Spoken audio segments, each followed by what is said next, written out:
ছোটখাটো বেনামি hotel restaurant তো বটেই, চট্টগ্রামের নামি দামি ব্র্যান্ডের অভিজাত কফি শপেও ভেজালের ছড়াছড়ি। নামের ফাঁদে পড়ে ঠকছে ভোক্তারা। আজও বন্দরনগরের লরেটো কফি শপ এবং ডমিনোজ পিৎজার আউটলেটে অভিযান চালায় ভোক্তা অধিকার।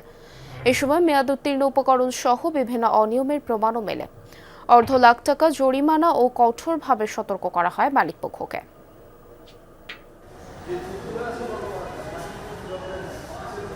সকালে চট্টগ্রামের জিসি মোড়ের লরেটো নামের কফি শপে অভিযান চালায় ভোক্তা অধিকার সংরক্ষণ অধিদপ্তর। সেখানে পাওয়া যায় ক্যাপাচিনো, আমেরিকানো, লাথে, ফ্ল্যাট হোয়াইট, ডপিও সহ বিভিন্ন ধরনের কফি ও স্ন্যাক্স তৈরিতে ব্যবহৃত মেয়াদোত্তীর্ণ উপকরণ। ভ্যানিলা সিরাপ, মোজরেলা চিজ সহ বেশ কিছু কাঁচামালের মেয়াদ শেষ হয়েছে প্রায় 2 বছর আগে। তবে এসব অভিযোগ অস্বীকার করে প্রতিষ্ঠান কর্তৃপক্ষ। আমি তো স্যার এখানে যা রাখছে টেবিলে একটাও ইস হয় নাই স্যার, এগুলো সব বাসা স্যার, পরশু নালে স্যার এর আগের দিন আনছে স্যার।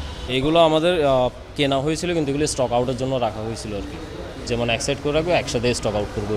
এখানে তো এই চিজ ইউজ হবে এরকম কোনো প্রোডাক্ট নাই, মানে এই চিজ দিয়ে বানাতে হবে এরকম প্রোডাক্ট নেই আপাতত আমাদের রেস্টুরেন্টে। একই দিন ভোক্তা অধিদপ্তর অভিযান চালায় পরিচিত ব্র্যান্ড ডমিনোজ পিৎজার একটি শাখায়। সেখানে দেখা যায় আমদানিকৃত বিভিন্ন খাদ্যপণ্যের মোড়কে প্রয়োজনীয় লেবেলিং ও প্রতিষ্ঠানের তথ্য নেই। অনিয়মের প্রমাণ পাওয়ায় দুটি প্রতিষ্ঠানকেই জরিমানা ও সতর্ক করে অভিযান টিম।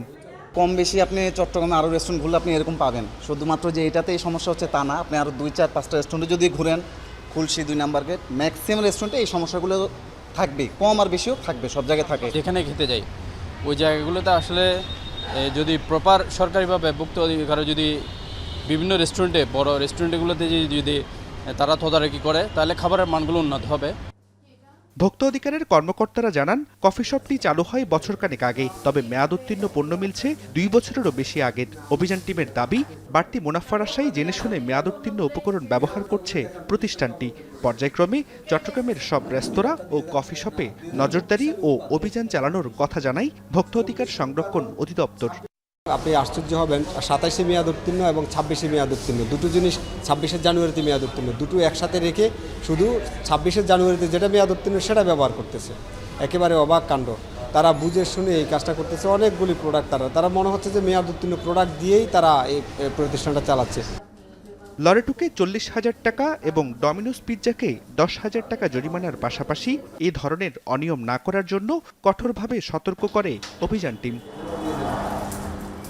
জুবাইর রিফাত, যমুনা নিউজ, চট্টগ্রাম।